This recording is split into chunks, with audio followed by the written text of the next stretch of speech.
அனைவருக்கும் வணக்கம். இன்னைக்கு நம்ம என்ன பார்க்க போறோம்னா, கொழுப்பு கல்லீரலுக்கு எந்த மீன் சாப்பிட்டா நல்லது, அதாவது ஃபேட்டி லிவர். இது ஆண்களுக்கு அதிகமா இருக்கு. இப்போ இதுக்கு வாரத்துல ஒரு 3 நாட்கள் எந்தெந்த மீன் சாப்பிட்டா ரொம்ப நல்லதுன்றத பத்தி பார்ப்போம். சங்கரா மீன், இதுல நல்ல தரமான புரதம் இருக்கு, கொழுப்பை கம்மி பண்ணும், அதனால இது பெஸ்ட் ஆப்ஷன். ரெண்டாவது சீலா வஞ்சரம். இந்த மீன் சத்தான மீன் தான். ஆனா பல பேர் செய்யற தப்பு என்னன்னா, பொரிச்சு சாப்பிட்றாங்க. பொரிச்சு சாப்பிட்டா அதுல உள்ள பலனே கிடைக்காது. கொழுப்பு கல்லீரல் இருக்கிறவங்க எப்பவுமே மீனை அதிக எண்ணெயில பொரிச்சு சாப்பிடக்கூடாது. அதே மாதிரி அதிக எண்ணெயில குழம்பு வச்சு சாப்பிடக்கூடாது. மிதமான எண்ணெயில தான் சமைச்சு சாப்பிடணும். மூணாவது கொடுவா மீன்.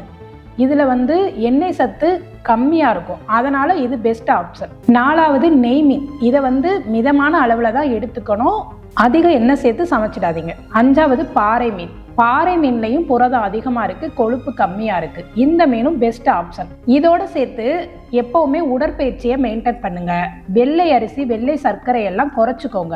வாரத்துல 3 நாட்கள் இந்த மீன்களை தேர்ந்தெடுத்து சாப்பிட்டீங்கன்னா கொழுப்பு கல்லீரல் குறைவதற்கு வாய்ப்பு இருக்கு, மேலும் ஹெல்த்தும் கூட. இது போல ஹெல்த் சம்பந்தமான தகவல்களுக்கு எங்களோட சேனலை ஃபாலோ பண்ணிக்கோங்க. அனைவருக்கும் வணக்கம். இன்னைக்கு நம்ம என்ன பார்க்க போறோம்னா, கொழுப்பு கல்லீரலுக்கு எந்த மீன் சாப்பிட்டா நல்லது, அதாவது ஃபேட்டி லிவர். இது ஆண்களுக்கு அதிகமா இருக்கு. இப்போ இதுக்கு வாரத்துல ஒரு 3 நாட்கள் எந்தெந்த மீன் சாப்பிட்டா ரொம்ப நல்லதுன்றத பத்தி பார்ப்போம். சங்கரா மீன், இதுல நல்ல தரமான புரதம் இருக்கு, கொழுப்பை கம்மி பண்ணும், அதனால இது பெஸ்ட் ஆப்ஷன். ரெண்டாவது சீலா வஞ்சரம். இந்த மீன் சத்தான மீன் தான். ஆனா பல பேர் செய்யற தப்பு என்னன்னா, பொரிச்சு சாப்பிட்றாங்க. பொரிச்சு சாப்பிட்டா அதுல உள்ள பலனே கிடைக்காது. கொழுப்பு கல்லீரல் இருக்கிறவங்க எப்பவுமே மீனை அதிக எண்ணெயில பொரிச்சு சாப்பிடக்கூடாது. அதே மாதிரி அதிக எண்ணெயில குழம்பு வச்சு சாப்பிடக்கூடாது. மிதமான எண்ணெயில தான் சமைச்சு சாப்பிடணும். மூணாவது கொடுவா மீன்.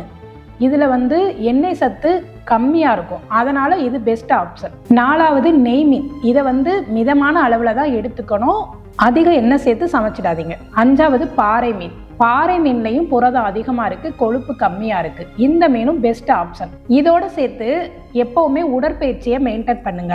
வெள்ளை அரிசி, வெள்ளை சர்க்கரை எல்லாம் குறைச்சிக்கோங்க.